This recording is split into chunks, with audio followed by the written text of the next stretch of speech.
La risposta più giusta a quanto accaduto a Capodanno. In quell'occasione un ex parlamentare è stato malmenato da un gruppo di fascisti. Paolo Navarro-Dina non sceglie giri di parole. Davanti a una sala consiliare gremita a Cafarsetti lo dice chiaramente. Le celebrazioni del Giorno della Memoria a Venezia, un mese di iniziative in tutto il comune, non potranno essere le stesse dell'anno scorso.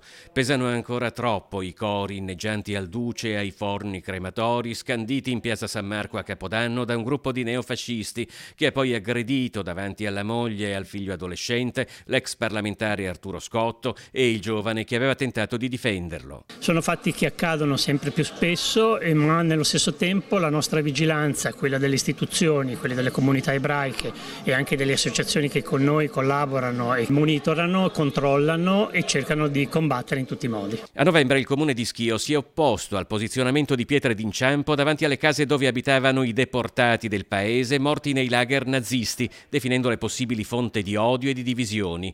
Una decisione che aveva suscitato un eco internazionale. Con le 12 che verranno posizionate quest'anno, invece, Venezia raggiunge le 90 pietre d'inciampo, terza città d'Italia dopo Roma e Torino. Non tutti sono morti nei campi di concentramento. Dedichiamo una pietra a Giuseppe Iona, il presidente della comunità ebraica, che il 17 settembre del 1943, per non consegnare le liste ai nazisti, si suicidò, e questo credo sia un riconoscimento per quell'atto eroico che permise a molte persone di salvarsi. È morto nelle camere a gas di Auschwitz ad appena 2 mesi e mezzo invece Leo Mariani, la più giovane vittima veneziana dei campi di sterminio. La sua pietra d'inciampo sarà posizionata accanto a quella della mamma.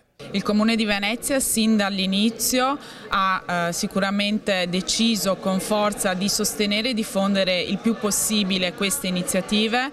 C'è un tavolo di coordinamento con la comunità ebraica, con gli enti, le istituzioni e tutti coloro che da anni qui a Venezia tengono viva nella comunità la memoria. Tra le tantissime iniziative, la cerimonia cittadina si terrà alle 11 del 26 gennaio al Teatro Goldoni di Venezia.